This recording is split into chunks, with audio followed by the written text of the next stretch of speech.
Everywhere I look, I see creatives asking the same question. How do I actually make a living doing what I want to do? Not just chasing likes, not just creating for free, but building a career that truly supports one's life. The truth is, talent alone doesn't pay bills, right? And too many photographers and artists are still waiting for someone else to give them permission to go pro. But let's stop for a minute and imagine this instead. Waking up each day knowing your creativity isn't just your outlet, it's your livelihood. That your art isn't something you squeeze around a job, it is the work. And I'm here to tell you that future is possible. So we're going to talk about how to take your passion and turn it into a plan and some action and a sustainable path where your art funds your life, fuels your purpose, and gives you the freedom to keep creating, to keep on doing it. And yes, regardless of AI. So don't talk to me about that. I've actually addressed that in a separate video. Link in the description. Anyway, let's get into it.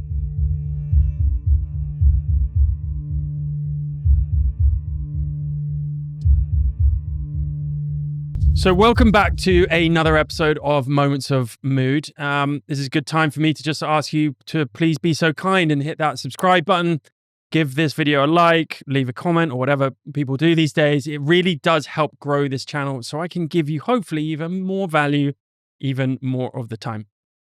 So I hear from a lot of artists all the time, especially those coming into my community and mentorship program, because they really want to try and find a way to monetize their art without losing the heart and passion for their work. In fact, a lot choose not to come and work with me because they adamantly believe there is no future for creatives to go full-time and live that dream of time and money freedom through their craft, right? But a lot of us just want to rewrite that narrative and cling on to the belief that we can and push away that narrative of a starving artist and figure out what the necessary steps are, right? I've been there. I still go through this all the time. It's almost a perpetual process. When I first started charging for my work, I had no idea how to price it or even how to talk about money. It was almost an icky subject. I remember doing so many favors or free collabs, and that was for specific reasons at the time, mostly to build a body of work. But it was a huge amount of work, planning, shooting all day, editing hundreds of images, and for no money or very little money, right?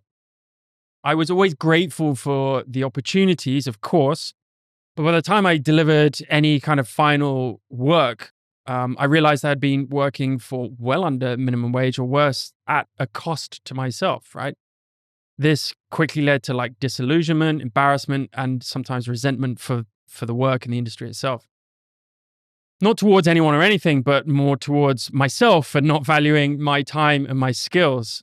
My time, so important. And that was the start of the realization that even when at hobby or curiosity stage of your craft, often the uncomfortable truth that passion and desire alone doesn't pay rent is apparent, right? I had to learn how to integrate business skills that I learned at school into artistry and how to do something I loved without degrading the skill itself or my passion for it. I needed to find a way to do it and a way that I could always still love to do it and never resent it for it to become just another job. Isn't that all we want anyway? So over the years, I've been fortunate enough to have gathered insights from fellow creatives, mostly through this podcast, but also by creating my own community. From photographers who exhibit in galleries and publications around the world, to writers who crowdfund their books, to illustrators who license their work. There, of course, isn't a one-size-fits-all plan, but there definitely are common principles that keep appearing again and again. So I wanted to take a look with you, take a look at them and see if they might work for us. At this point, it is good to remind ourselves that, of course, everyone is different and every individual's situation, perspectives, and experiences are very different from one another. There is no one size fits all, as I say, but hopefully we can identify the most common denominators in people who have been there before, are still doing it, and are doing it successfully, and have been adaptable and flexible throughout the years that they've been doing it. So let's start by debunking a myth. You do not need a massive following to make a living with your art. You don't now, and I believe you never will have to have that. Many professional creatives I know have fewer than, say, 5,000 followers on something like Instagram. Some sell their work through local galleries, others build membership communities that provide steady income, and others just work with commercial entities. What they share is not viral reach, but when they do share, it's clarity about what they offer and persistence in sharing it. I should say consistency, really. And all of them have those true fans, 1,000 true fans, people who will follow their journey and buy into it. And here's the encouraging part. Research actually backs all of this up. Studies from universities in Zurich and Warwick in the UK found that people in creative roles report much higher job satisfaction than those in non-creative fields, certainly in employment, even after adjusting for income and hours worked. And while we're taught to see safe jobs, we're kind of conditioned into it as more secure, this evidence suggests the opposite can be true. And it's obvious to me. Creatives who diversify their income and build strong relationships often enjoy more stability and flexibility than people locked into a single employer. This is because I think many creators build portfolio careers, a mix of projects, a mix of teaching, commissions, products, services, etc. That diversity itself makes them more resilient when everything else shifts around them. Other studies have also shown that creative industries are among the most resistant to automation and hopefully things like AI, precisely because they sit at the intersection of technology, storytelling, and human connection. What a place to be, right? In other words, the old starving artist story is a misnomer and it's outdated. A creative career done with intention can actually be one of the most fulfilling and sustainable careers you can ever build. But rather than get ahead of ourselves, let's actually break down concrete steps that you can take to move from passion or hobby to plan and professionalism. I've organized them into practical categories, I hope, so you can implement them one by one. And the first step is really to just get into the weeds and map out your potential revenue streams. Start by brainstorming all the ways you could earn money from what you want to do, from your art or your craft or whatever it might be. Common streams might include actually selling the work itself, the prints, paintings, photo books, whatever it might be, or licensing your images or your work for use in advertising or editorial publications or outlets. Yeah, that's still a thing. Or something like commissions or portraits or teaching workshops or courses or creating digital products. Presets, ebooks, templates, or running memberships or subscription communities, or speaking or hosting live events, receiving grants and scholarships. The list is pretty much endless. So try not to feel overwhelmed. You don't need to obviously tackle them all at once, but pick out the ones that resonate with you most, and then you can experiment. They may not be those forever, but it's a good place to start. For example, you might start by selling prints online, right? If you can get that running smoothly, maybe then you can add a seasonal workshop to your portfolio. The goal is to build a portfolio of income sources so that if one slows down, another picks up. All right, the next step is for us to find a way to make one's work visible and market it consistently. You'd be surprised how many talented creatives say, "No one's buying my work," only to discover they've never actually made it obvious that their work is for sale. You don't know who is out there or who wants your stuff until you try. So visibility is the first step, and consistency is the second. You need both. So start with the infrastructure, create a clear, user-friendly website or pitch deck or portfolio online presence, whatever it might be, and present your work professionally and learn how to create impactful portfolios, especially if you're in the visual arts industry. And if you sell services like, commissions, portrait sessions, workshops, whatever it might be, outline those packages somewhere and what clients receive specifically in plain language. Add those call to action buttons like book now or purchase prints, etc. Offline, you can carry simple printed materials, whether it's a postcard or a QR code to your shop or a small portfolio booklet. If someone asks what you do, they should know how to support you within 30 seconds. You should be able to tell them immediately what you do, how you do it, and where they can find you. Then you can add the communication layer. Marketing is not about shouting louder. It's about repeating your story with sincerity. So share behind the scenes insights, process videos, or client testimonials to make your work relatable and human. Then you can think about building a sticky brand. Your personal brand is the narrative glue that holds your creative identity together. It's not about commercial entities or logos or fonts. It's the story you tell through your work, and more importantly, the way people feel when they encounter it. So start by reflecting on your core values and what draws you to create in the first place. Are you passionate about preserving fleeting moments, for example, or do you have a playful visual style? Start to write down these adjectives that actually describe your work and why you do it. Then you can audit your online presence. Are those qualities that you've just written down evident on your website, in your work, or on your social media and in your portfolio? So consider creating a mood board of aesthetics as well, colors, textures, and themes that inspire you. Use consistent language when you articulate your work. Your captions and your bios should convey your values. And when you receive feedback, whether it's positive or negative, make sure you pay attention to what people mention about your style and preferably your voice. Those recurring themes can guide how you present yourself. And over time, your brand becomes this beacon that helps audiences find you amongst all of the noise. A sticky personal brand is the most important thing to get people to resonate with you and your work, whatever it is. So dig deep inside, find your voice. Don't think of branding like companies do. Feel the humanity and the vulnerability, the authenticity and the transparency within it. This is where the value will lie, and this is where your freedom will lie. And with marketing and presence, just make sure you're going to be explicit. Post, my prints are available here, or I'm opening the 3 commission slots this month.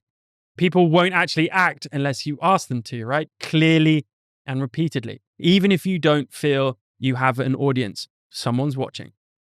Then you can build a rhythm.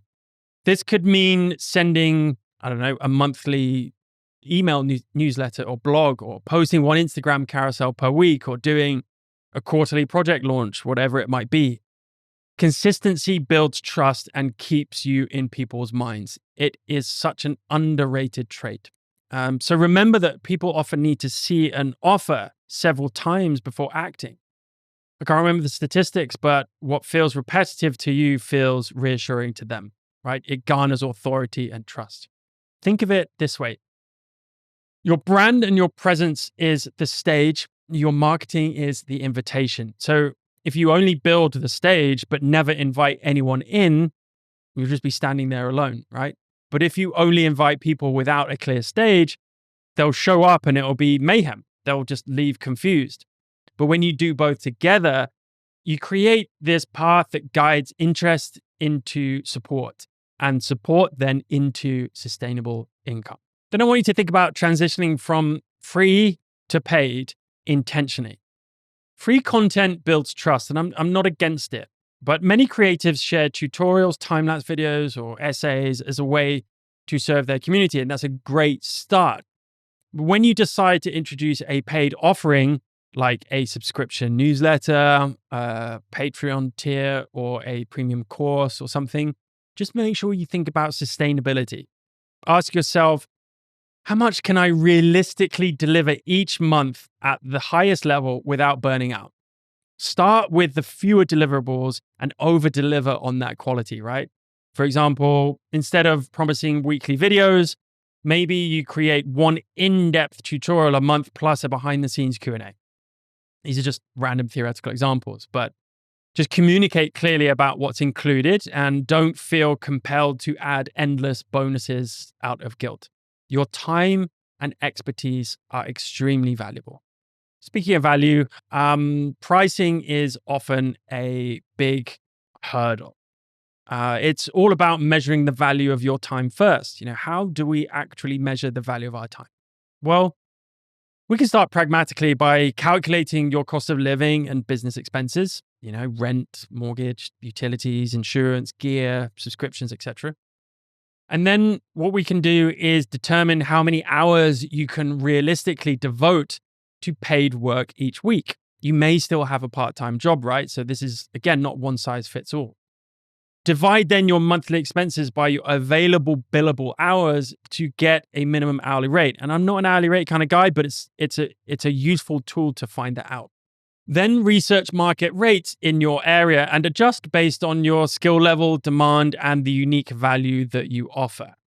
Consider tiered pricing with whatever you want to offer, maybe a basic package, mid-level package with additional deliverables, and then, a premium package with extra perks or something like that.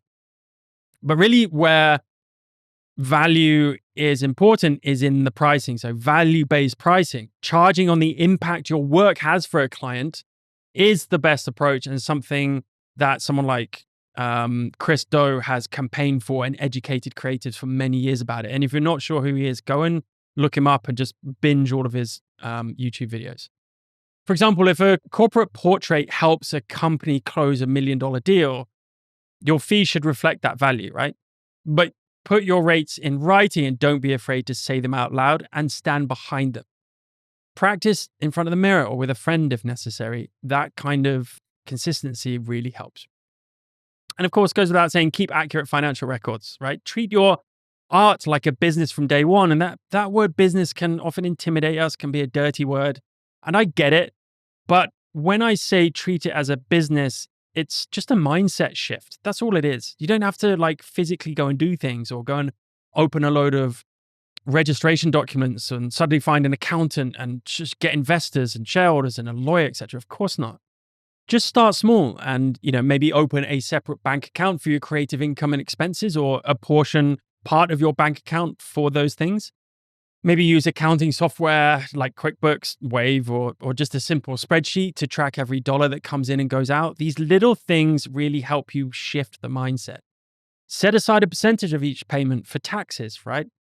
At the end of each month, review your numbers. Which products or services generated the most income? And as long as it fits within what you want to do, then you can adapt. Which expenses were higher than expected?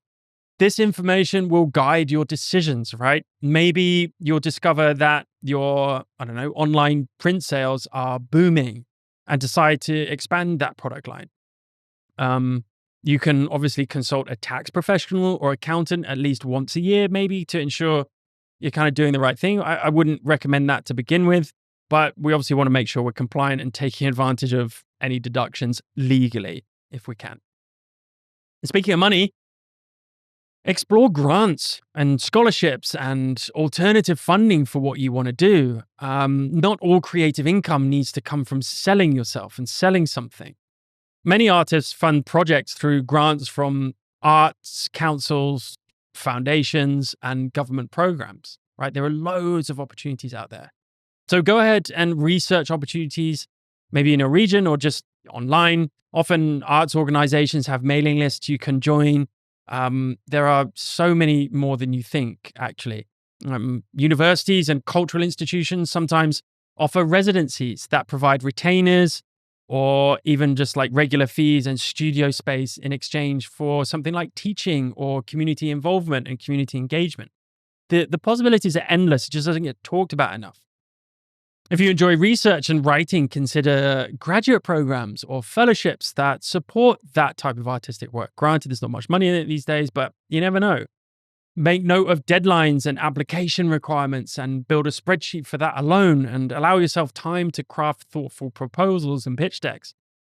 Applying for these things can be time consuming, but even in the application process, and even if you're not successful, receiving or not receiving a grant can promote your work and your brand in so many ways just through networks alone. Next thing we want to do is build horizontal networks and nurture real world connections, right? Super important. Collaboration and referrals are the lifeblood of many creative businesses. Instead of focusing all your energy on networking up, though, like with industry giants in their space, maybe invest in relationships with your peers. Attend gallery openings, art fairs, local meetups, whatever it might be. Join or start a critique group, book club. Offer to assist on another photographer's shoot. And in return, they may refer clients when they're booked up, right? So it all just kind of goes round and round. When you meet people in person, share what you do with enthusiasm. And this is where the brand comes in and the presence. Hand them your business card or your postcard or your QR code or your IG profile, whatever it might be. Word of mouth from a single satisfied client can lead to a chain of opportunities.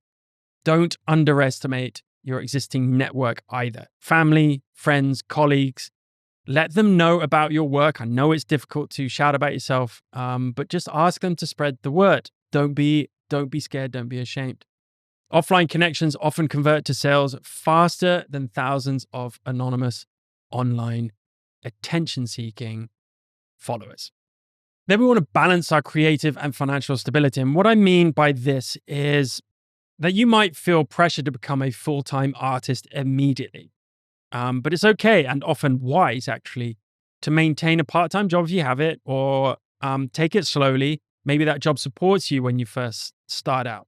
You know, this romance of handing in your notice at your place of work and then dancing out the door to become a full-time creative immediately, earning bucket loads of money, is of course not real life, especially not these days.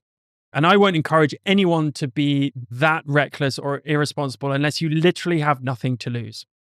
But on the other hand, you do need a level of drive and a level of commitment, part-time or otherwise.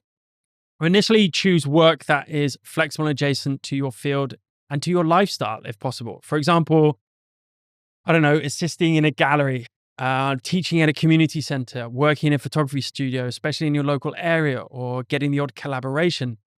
This is a great springboard and starting point. It can provide a steady baseline income and industry insights without costing you too much. Be mindful of the shadow career trap, though, where the side job consumes all of your energy, right? Set boundaries and reassess them regularly. Is this role still serving my creative goals? Gradually reduce your hours as your income grows, maybe. That's the dream. There's no shame in taking a slower, more secure path. We also want to embrace uncertainty, embrace that fear and reframe failure, because the path to sustainable creative income isn't linear. There will be months where sales are slow. There'll be months where projects just fall through all the time or clients ghost you. So just prepare mentally and financially for these dips by building an emergency fund and doing mindset practices. And ideally, with your emergency fund, maybe enough to cover 3 to 6 months of living expenses, depending on your situation, sometimes even a year, or if you're risk averse, even more, right? So when setbacks happen, just view them as data and learning experiences. What can you take away from that? Maybe that market wasn't right for your product, or your marketing message needs reframing and refining. Celebrate the small wins, though, and iterate often. You're always 1 degree away from success. Remember that big problems, like a project collapsing or a grant rejection, often lead to breakthrough ideas and resilience. It's difficult to think about that at the time, but it's true. So hold uncertainty with curiosity and don't let it paralyze you. You are only ever 1 degree away from the next opportunity. Last but not least, protect your joy and personal practice. We're all scared of the world when your art becomes your income and you start to lose the spark that drew you to it. We want to prevent that at all times. It's easy to get there if you're not cognizant and mindful of a clear plan before you start. Create boundaries between the work you sell and the art you make purely for yourself. Maybe you keep a private journal of poems or a series of abstract sketches or a series of images that you've never released and will never monetize. Or maybe, like me, you actually feel more excited when you know your work will have resonance with an audience. The key is self-awareness. So make sure you check in with yourself. Is monetization adding joy or is it adding stress, and adjust accordingly? I know I'm making it sound easy. It's not, but creativity thrives when you give yourself permission to play, whether or not a dollar sign is attached. So always bear that in mind. All right. I know it can feel overwhelming to talk about this, let alone implement it, especially if you're alone, and especially in this world of distractions and fast moving social media and AI and news, etc. So if you're looking for more of a personalized guidance and accountability, feel free, and I invite you to reach out to me regarding my mentorship program and my community called The Voice Alchemy. As part of this community, we really try hard to tackle everything from the business side of things like pricing and product development to the more mindset side of things when it comes to time management and philosophies, right? You'll join me in a community of artists who support one another in building sustainable businesses while staying true to their craft and their art. We celebrate wins all the time. We brainstorm solutions to challenges and, of course, share resources. So if that sounds like the support system you do need, just get in touch with me using links in the description, of course, or leave a comment or shoot me an Instagram DM, and I'd be delighted to chat with you. All right, let's just think about this again. Making money as a creative isn't about selling out. It's about giving your art the nourishment and respect it has always deserved. When you diversify your income, make your work visible, price with confidence and with value, build community, and embrace uncertainty, you definitely start to begin to stitch together a life where passion and livelihood don't have to compete. They dance together. There is this symbiosis that will work if you follow that type of structure. And it takes patience, it takes courage, and it takes the willingness to keep showing up, even when the path isn't clear. And that is most days. But every small step you take, every print listed, every pitch sent, every conversation where you say, yes, this is what I do and it's for sale, is a seed planted in the ground of your future. You never know what's around the corner unless you try. The world doesn't just want your art, it needs it. It needs your vision, your perspective, your way of seeing it, your story. And when you honor that by building a life around it, you give permission for others to do the same. And that's more meaningful and fulfilling than anything else. And so don't wait for perfect conditions. They never arise. Don't wait for certainty. Just begin now. Begin with what you have. Begin where you are, because the truth is, a sustainable creative life isn't built in these leaps. It's built in small layers. And with each layer, you'll find yourself closer to the world you've always imagined for yourself. Thank you so much for being here with me. I wish you the best of luck. Keep creating, keep daring, and trust that your art can and will carry you forward. I'll see you in the next one. Happy shooting.